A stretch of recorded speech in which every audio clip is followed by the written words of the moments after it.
Mr. Salil Tripathi, welcome to ThePrint and welcome to this conversation. We are here to talk about your latest book, The Gujaratis. And you have kind of attempted to draw a portrait, as it says on the book cover, Of the people, of the yes. people Yeah. who are called Gujaratis. And you make a distinction here where you have included Parsis as Gujaratis. And you have categorically mentioned that anyone who speaks Gujarati language, you have included them here. So what's behind that reasoning of yours? It's simple. It's not my reasoning. It's a reason of the etymology of the word. Gujarati is a language and not a religion, right? So when we talk about Manmohan Singh and Nawaz Sharif, they're both Punjabis. One happens to be a Muslim, one happens to be a Sikh.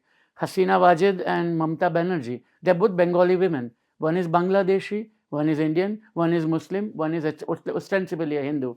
So I do want to deconstruct and separate the language from the religion. Too often, language is equated with a religion, and therefore people think Urdu is only a Muslim language or Hindi is only a Hindu language, and it's not really like that. And it's the same with Gujarati, which is spoken by Hindus, Muslims, Dalits, Christians, Parsis, Jains, and you will also find a lot of people who made Gujarat their home, including Sikhs like Jasprit Bumrah, speak it so fluently that they are almost Gujaratis, or at least one of the dictionary of Gujarati is a book called Jurni Kosh. It was written by a man called Kaka Sahib Kalelkar, who was Marathi by birth. But Gandhiji used to call him Savaya Gujarati, one quarter Gujarati, better than both of us, yeah. So do you think in a way Gujarati has been a language that has united people across caste, religion, financial spectrum of economic spectrum of people in Gujarat and otherwise across the world? Only up to a point, because you did mention the divisive forces, caste and religion. So people within that caste and community have kinship ties which supersede over having such ties with other Gujaratis. So if you're what are called Chhagamna Patels from 6 villages in the Charotar and Anand district of Gujarat, you will find much more cohesion among them, whether they are in those 6 villages or whether they moved to East Africa or whether they're now in Leicester in outside London in North in the Midlands in Britain. So you have that kind of a kinship which is closer at that time. So it's kind of an ever-changing Venn diagram about who belongs where and so on. And yet there are certain commonalities and traits. So Gujarati Muslim will have more in common with a Gujarati Hindu than with, let's say, a Tamil Muslim or a Bengali Muslim, because there it is only the faith that unites, but here the customs, food habits, the certain practices at the time of childbirth and marriage and so on are very similar. So it's a kind of an ever-changing dynamic. And I'm taking off from your comment that you say that Gujarati Muslims have similar eating habits as, say, a Gujarati Hindu, and I'd like to bring your attention to what you talk about vegetarianism, and that's something that's always in the discourse, right? You, as a Gujarati, if you meet someone, they presume that you will be a vegetarian, and you mentioned that that's not always the case. Do you think that there are stereotypes attached to Gujaratis in today's world, and that has been there for a long, long time, for decades, I'd say. That has changed the perception of how the world views a Gujarati or Gujarati as a whole. Gujarati. Absolutely. There are cliches about us which are assumed to be true. That if you're a Gujarati, you're very likely to be a vegetarian, non-violent, and in business and enterprising and basically interested only in the profit motive. And each of these have exceptions. And the exceptions run into hundreds of thousands, if not millions of people. Gujarat is the largest coastline in India. When you have such a large coastline, there are seafaring people who go and fish. Gujarat's Jain and dominant caste population is less than 5%. So 95% are not part of that. And it's not just the Dalits and the Muslims and the Parsis who are not that many numerous in any way, or Christians, and Adivasis and Bhils. But when you start adding these numbers up, and then you include the Jadejas and the Rajputs, who routinely do eat meat, then the people who do eat meat become significantly larger. So when we hear statistics that 65% of Gujaratis are, or 65% of the people in Gujarat are vegetarian, I take it with a chunk of salt, because there will be Muslims who are vegetarians. I know Muslims who are vegetarian in Gujarat, or who eat meat only on one day of the week, and that's in some of the communities that you find that. And I know other Parsis who will only eat fish and vegetarian, and that also only on Fridays, for example. How do you characterize them? You can always say that they're lifelong meat eaters. No, they're not lifelong meat eaters. They do make exceptions. And there are Hindus and probably even some Jains who you will find that at the laris, as they're called, the carts in Gujarat who eat eggs. Now, whether eggs are vegetarian or not is a politically loaded question. I don't want to get into it. I love eggs, so I'll leave it at that. But people do go and eat eggs, and there you'll find all kinds of communities enjoying that. And Bhatiyar Gali in Ahmedabad, again, you go there, or any other Muslim area, you will find swanky BMWs and Hondas parked there, and dominant caste, upper caste Gujaratis, Hindus enjoying the meat that you get to eat there. So I think it's you have to take the statistics about the percentage of Gujaratis who are actually vegetarian very, very skeptically, because I do think a lot of them do eat meat and some of them don't mind it, but they often hide it. What happens is that they would go out, eat the meat, then have a pan on top of that. So when they come home, their mouth won't smell of what they've actually eaten. It's also very interesting then that vegetarianism has often been used as a tool to politicize. Yeah. Absolutely, and it has been used as a way to otherize those who eat meat. And it's not simply about Muslims. I mean, you can see it as something that targets Muslims and maybe Dalits and Bhils and Christians. But if you look at Maharashtra and you look at what's happening in Mumbai, you see that very obviously that there are cooperative housing societies where the majority of the residents are Gujarati Hindus or Jains, and they will keep out Marathi people in Mumbai from becoming tenants or owners of a property because they might order fish and they might cook meat. And therefore, not only that, but they will also prevent the food delivery companies from delivering chicken biryani, which I believe is the most popular item to be ordered in all over India. But in certain parts of Bombay, they will not be able to deliver it because the buildings will have prohibited that. The bylaws of the cooperative society will have a rule that if you are a meat eater, you cannot enter. So that kind of ostracization has happened. And that otherization is on one hand driven by purity factors, but that purity is related to the idea of disgust. And that disgust is soon percolates from being a disgust about the food to the people themselves. And that's a very interesting and fascinating paper by Parvez Ghasem Pachandi, who teaches at Rutgers University, who says that you dislike a particular food product, you keep talking about it, even if you quietly eat it on the side, and that leads to dislike of an entire community. And it's quite a fascinating idea to explore. But you do see that um, suppose for example, I mean, you are Jain and you therefore don't like onion and garlic. Now, if I'm eating something with onion and garlic, you will not get appalled and sit on another table. But I've had Muslim Gujarati friends who are eating batata nu shaat ne rotli, so potato sabji and chapatis in a lunchbox, and some of their classmates or colleagues will leave the table because they said the same lunchbox would have yesterday carried a chicken curry, that kind of thing. So it's a disgust of the food, disgust of the habit, and disgust of the faith and then the person. So that kind of bigotry is increasingly taking root now. As a community, Gujaratis have this sense of we are like this. And you have mentioned this. Ame to awa જ અમે છીએ. એવા કે અમે એવા જ છીએ, depending on which Yeah. region of Gujarat you are Absolutely. traveling Yeah. in. And that is something that is a sense of their identity. And what you mentioned, what you call, or what even Sri Narmad, the poet, said, Gujarati Asmita, Mhm. right?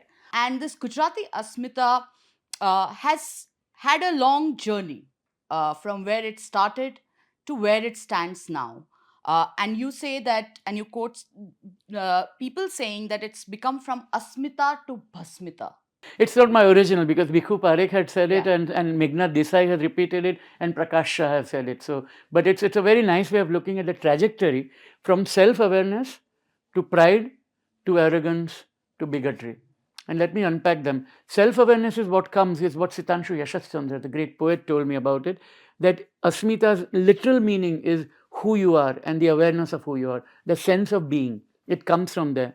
From there, you jump indeed to Narsi Mehta, who says, Paksha Pakshi Tya Nahi Parmeshwar, Samadrashti Sarva Saman. Wherever there's partiality and partisanship, there's no God. Equality is where you will find the divinity. He goes and sings bhajans in the Dalit quarters, and he coins the word Harijan for them, for which his caste, Nagars, ostracize him. From there, you come to Narmad, and Narmad talks about, Swabhiman, pride of being who you are. And in between, and soon after that is Govardhan Ram Tripathi, who talks about you have to be aware of who you are, but you have to follow the rules of your family. So if you look at his great novel Saraswati Chandra, it's about a man who wants to marry a woman, the stepmother says no, and he steps back. And then that woman marries somebody else, becomes a widow, he wants to marry her, but the society won't accept remarriage of a widow, and so he steps back, he marries his sister, her sister instead. And he comes up with the idea of Kalyangram, a welfare community, which inspires Gandhi in turn in South Africa. The book was written around the same time when Gandhi was in South Africa. And he creates a Phoenix ashram and Tolstoy ashram, and that whole notion of ashram comes into being. And then Gandhi says, yes, you have to be part of a system, but it's not just your family, but the whole humanity. That's Gandhian idea of Asmita. Then the trajectory changes with Kanhaiya Munshi, who comes and starts telling Gujaratis that, look, we were very, very great in Siddharaj Jaisingh's time, Chalukya and Solanki period. And if you go back to that time, what you will find there is that it was a golden age because it was not invaded by foreign armies, which is a placeholder for Muslims. And that's what happened in the 12th century. And therefore, he says that the wonder that Gujarat was prior to that. And there are three great novels, Patani Prabhuta, Gujarat no Nath, Rajadiraj, which Rita Kothari and Abhijit Kothari have translated beautifully. And Saraswati Chandra has been beautifully translated by Tridip Surud. I really recommend it for those who don't read Gujarati to look at those, including Gujaratis from English medium schools who don't have access to the script. And then from that, you come to the notion of pride. And that pride belongs not only about who we were once, but and therefore any attack on us is an attack on our pride. Narmada agitation. And across political parties, whether it was Jan Sangh, whether it was later BJP or Congress or Janta, Chimanbhai Patel, Sanat Mehta, Keshubhai Patel, Madhav Singh Solanki, all politicians have resisted any attack on Narmada by saying that this is an attack on the Asmita.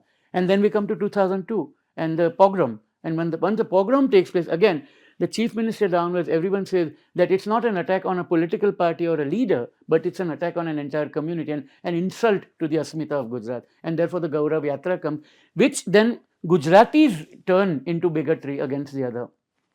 And therefore, what these people have been saying, that it's Asmita to Bhasmita. And I'm not necessarily saying that that's the only way to interpret it, but the trajectory is there to see, from self-awareness to pride to arrogance to bigotry. And somehow we have to retrace our steps and go back to the original meaning. So, do you think the sense of Asmita or a misconceived sense of Asmita has kind of spread out of Gujarat as well, and not just out across India? You know, if you look at globally, the American pride has kind of is the Absolutely. overlying Make sentiment. America great again. Yeah. The whole idea is at the root of it, whether you look at Donald Trump or you look at Putin or you look at the former president of Philippines, Or even Duterte, Europe, across Europe. Erdogan, Viktor Yeah. Orban in Hungary. If you look at these leaders, and Boris Johnson to some extent, and Nigel Farage in UK now, who's increasingly becoming Even the popular, German and the German Germany AFD as well. party, Yeah. yes, and Marine Le Pen, I mean, Yeah. and what's happening, all of them are have succeeding in one thing, which is that they make the dominant and the powerful people feel that they are weak and being exploited by the other. And actually, they have the power. They have the levers with them. The white male in America has more privileges than almost anybody else. And yet, that white male in America is made to feel that he is besieged by these leftists and liberals and the Mexican workers and Indian undocumented workers and Indian IT workers are taking away jobs and stealing everything from them. And same is happening in Germany with the Turkish. In the UK, it might be with the Pakistani Muslim British men. All kinds of things are being created as bogies in order to consolidate political support, in order to maintain the status quo and power. Right. Your chapter on Mr. Narendra Modi, and where you say that you make 2 points. One is Gujarat was always a, an industrialized, modern, upcoming state, which had good infrastructure, good industries, and it had a community of businessmen which depended on each other and also helped each other, and they wanted to be self-sufficient and Yeah, self-reliant. they succeeded despite the state. Yeah. And then you go on to say that Mr. Modi just knew how to market it very well. And he knew how to cultivate the right business people and understand what they wanted and remove the barriers that they wanted so that they could consolidate their hold. And therefore, you see Gujarati business much more dominant today than in the past. I mean, in the past, you had I'm not saying that it's no longer the case in India, that all the enterprise is only in Gujarat, but removing the barriers in the path and creating the infrastructure that the industry wants, creating labor friendly laws that they want. He had an astute understanding of that. He understood how to market the place, even though he may not be an expert on free markets as such, because no free market oriented economist would ever ban currency notes and rule by fiat. So if you look at his economic interventions as prime minister, there are of course a lot of state-centric approaches where the federal and center takes a lot of power and creates rules that businessmen have to obey. But he understood how to market an idea very well. That's one part that's very clear. Do you believe that Mr. Modi's rise kind of helped or give velocity to certain businesses? Certainly, I mean, which you find it very often. I mean, you can see, is Trump benefiting from Musk or is Musk benefiting from Trump? It's very hard to tell.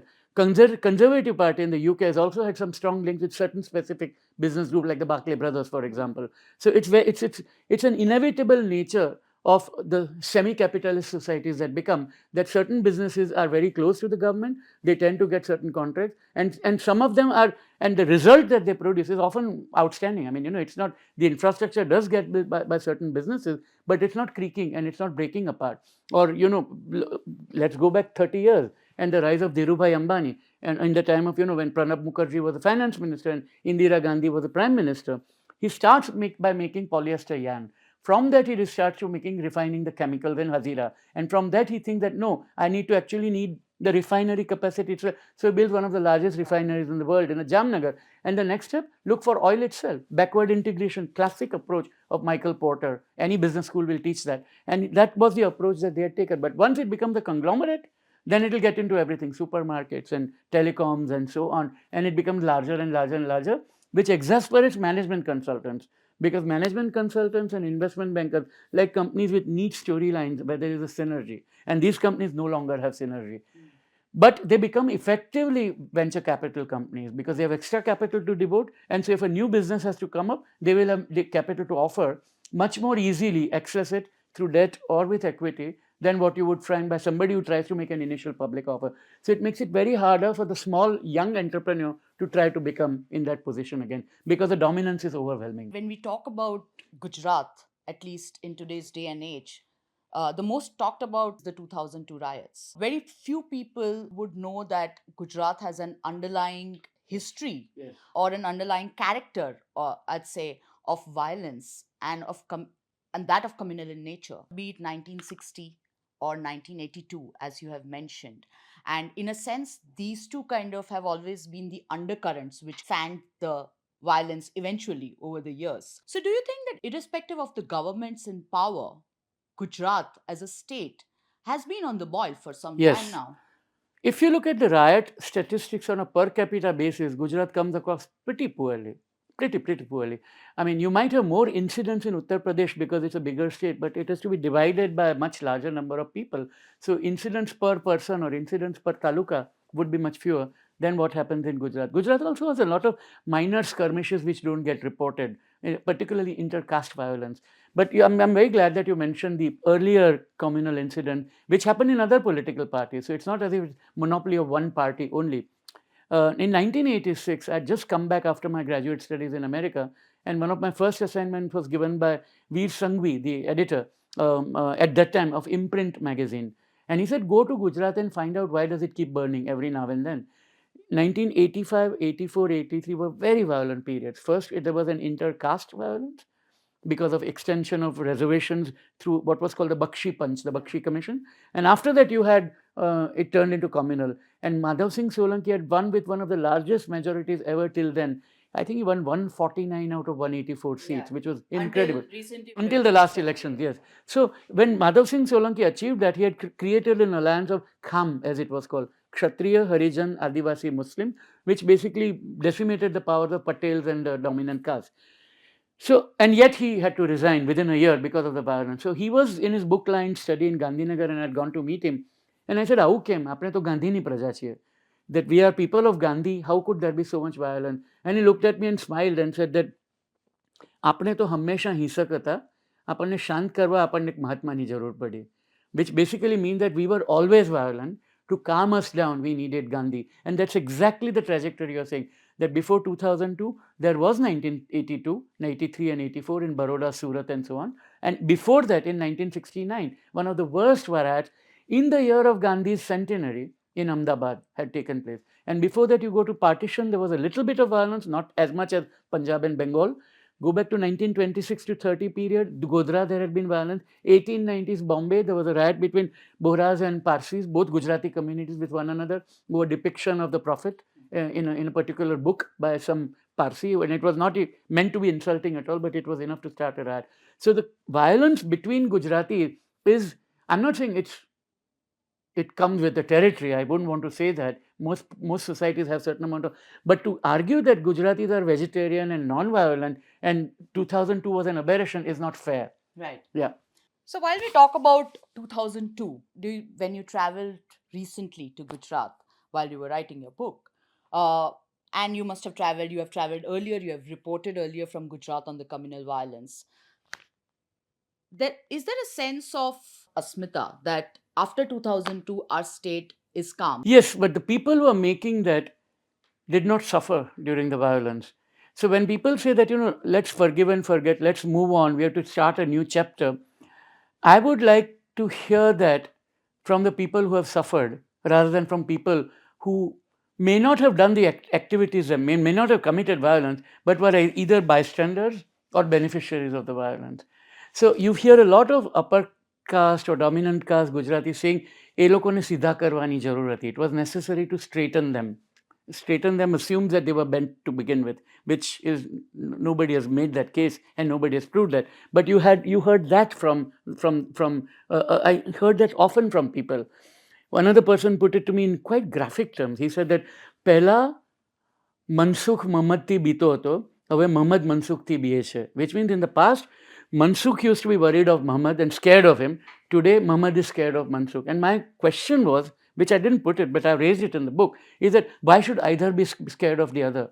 If you're both citizens of India or neighbors, why should you be worried and scared of each other? Just learn to live with each other. And that you did not see. And so this is the one side you hear. And when you speak to people in the Muslim community, which of course I did, they say that we don't know whether we are going to get justice, so we are not going to pursue that in the last 20-25 years that have taken. But what we do want to make sure is to educate our people so that they can be self-reliant and become professionals. Because some of them did tell me that if you get a resume with a Muslim name, the companies don't even consider it. Now, this is anecdotal, so there's no way for me to prove it. But we do know that Muslim drivers of ride-sharing services change their names to Hindu names because I've seen people cancelling Uber or Ola orders when they see that the driver is going to be a Muslim. It doesn't happen in Mumbai, where people say who they are, but this is what you do see it in many big cities in Gujarat.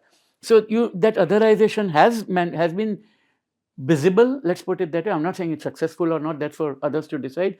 And that otherization is going on, which is problematic for a cohesive society. And also what it has led to is this idea that, yes, move on, but the people who should be saying let's move on are those who have a reason to move from where they are at the bottom and to come to at least a position of equality. And do you think that this otherization has it's not limited to Gujarat anymore? I think it has gone beyond, certainly, because you do see cases of this kind, where it's not only in Gujarat and Maharashtra that residential societies segregate against people from any other community. I mean, it would be very hard for a lot of people who are meat eaters. I don't want to single out only Muslims here. Meat eaters to get accommodation in many other parts of India today. I mean, that kind of ostracization is again, I'm not saying that it's a rising trend, and I don't have a statistic to show because no one keeps such statistics to start with. You hear about it only when someone writes about it. And of course, I know more Gujarat-related examples because that's the topic I've been working on for 7 years. And I've not looked at other states closely. But it's entirely possible that it's becoming a wider phenomenon. Immigration is in the news, and Gujarat has been known to send large population of migrants, legally or illegally. Legally and illegally, both. Yes. I would say. Do you think that is connected to this sense of idea that we do not want to be employed? I'm We not want sure. to start something of our own. That is certainly at it, but also the desire to become better tomorrow than today. So people have often asked me that if Gujarat is so prosperous, why are people leaving? Yeah. That's a good question to ask. But then look at it this way: the overseas Chinese the new overseas Chinese. China is prospering by leaps and bounds, and still Chinese leave. And so what happens is with these certain communities is that there is a pull factor, of course, that even for me to be a farmer with a 10-acre farm or a 20-acre farm and growing tobacco in the Charotar belt is nice. But even if I'm a clerk in the Midlands, in Derbyshire or something like that in Britain, at a town council, I'll still have a better quality of urbanized life than I have in that rural place in Gujarat. That may not be true, it may not add up, but they feel that. And the other part, that the farmer thinks that his son or daughter will continue to be in the same profession, same community in India, whereas the one who's a clerk thinks that his son or daughter may end up opening a pharmacy, and their sons or daughters will end up being lawyers and go to Cambridge and Oxford and so on. So that idea that you can progress higher and upward is very, very deep, and therefore the pull factor is very, very dominant. And that's why Nanji Kalidas Mehta goes to East Africa, Madhwanis go there, Khimjis go to, Madhwanis also go to Uganda, Khimjis go to Aden and Muscat and so on, and Karimji Jivanji and Ali Din Bisram go to East Africa and set up things and follow the flag of the East India Company and start setting up businesses everywhere, because that prosperity is good. And there's a phrase, જાવા જે નર ગયો પાછો ના આવે ક્યાંય, પાછો જો આવે તો ફેરીઓ ફેરી ખાય, તો પેઢીઓ પેઢી ખાય. If the first son goes to Java, as in Indonesia, he may not come back, and when he does come back, generations after that will prosper. So that's very deep rooted in our thinking. Yes, I mean, that interlinked with the sense of Gujarati Asmita is a contradiction in itself, I feel. Yeah. But then they will say, જ્યાં જ્યાં વસે એક ગુજરાતી ત્યાં સદાકાળ Gujarat. So wherever there is a Gujarati, it is Gujarat forever. So I may be in Leicester, I may be on Grey Street in Durban, I may be in Hoboken, New Jersey. That little enclave of mine is Gujarat. Absolutely. And, before I end, you have very interesting thing that I found in your book is you have drawn the parallels between the qualities of Mahatma Gandhi and Mr. Modi and kind of laid out the differences in their methods. You say that Gujarat is today's Gujarat is not my idea of Gujarat when you end the book. And so what is your idea of Gujarat? So my idea of Gujarat is, in a way, try to combine the enterprise, optimism, quote unquote happy go lucky character, entertaining, the generosity. I mean, I talk about how if you in a train and your co-passengers are Gujarati, you will get to eat khaman, fafda, dhokla, thepla, whatever they are carrying, they will share with you. So I want to see a Gujarat where we build on that with everyone. And if the others want to eat their food, let them eat. The key difference between, I mean, there's a lot that's common. Both Gandhi and Modi have been conservative. Both were vegetarians. Both shunned alcohol. Both believe in female empowerment. Both cared for nature. Both believed in the society as important. Both believed in India, their own ideas of India. So and both were conservative in certain senses. But there was a certain radicalism in both. And the key difference is that, Gandhi uses the power of persuasion. Modi gives edicts and instructions. And it is for Gujaratis to choose what they want to follow in the end. So how different is Gandhi's Gujarat than Modi's Gujarat? So Gandhi's Gujarat would have been very different in the sense that, it would have probably less inequality. The Gini coefficient, if you were to become an economist here, the Gini coefficient would not have been as sharp. But at the same time, capitalists would not have been driven out, because Gandhi knew the power of money, power of business, but he wanted the business people to act in the idea of trusteeship, noblesse oblige. That yes, you have earned the wealth, you've earned it, it is your wealth, but use it for the good of the society in some way. Now, he may not want state to intervene and take it from them, and he may have wanted people to do it on their own. And that's why the whole Vinoba Bhave and Ravi Shankar Maharaj and Thakkar Bapa start working about that idea of Godan and Bhudan movement, that appeal to the good sense of the person you are dealing with and convince them that it is in their interest to have this. And one way of doing that is, of course, because if you don't do it, Gandhi knew what revolutions can do, how violent they can be. And the last thing he would have wanted was a kind of brutal uprising that workers take over factories and kill everybody and so on. He never ever wanted that. He wanted compromise because he believed in the power of non-violence, because he saw non-violence as an act of courage. And what about Modi's Gujarat? Modi's Gujarat is one where businesses have the power to do what they want to do. And certainly there are laws which have eroded certain rights of trade union workers. That is certainly the case. And yet the governing idea has become that the success is its own achievement indicator. And therefore what happens is that regardless of how you feel on the politics, the people want to keep coming and working there. I mean, there are people who have left the state after the violence and then have still come back and chosen to come back. People who have left after COVID, when all the migrant, they have always chosen to come back. You go to a place like the Reliance factory, I mean the refinery and the oil project in Jamnagar. You have people from all over India coming. It has become a magnet to draw people in. So success has its own storybook, and that's the way they would put it out there. Judge us by the ends. Gandhi would probably say that yes, but means are important. That's the only difference. Right. So Gujarat in its way is a success story in itself. Outwardly, yes, it is success story, definitely. But we all know the pitfall, right? We all know the declining sex ratio. We all know that the female literacy is not that great. We all know that women are safe outside the house, but there's increasing domestic violence. We all know that there are incidents of violence that do take place at a minor level between castes and so on. And we do know that there is ruthless violence against, and that, like the Una incident, what happened to those 4 Dalit men who were treating leather, and how badly they were beaten up and all that. So that continues to. So every success story has a darker side, and Gujarat has a very dark side too.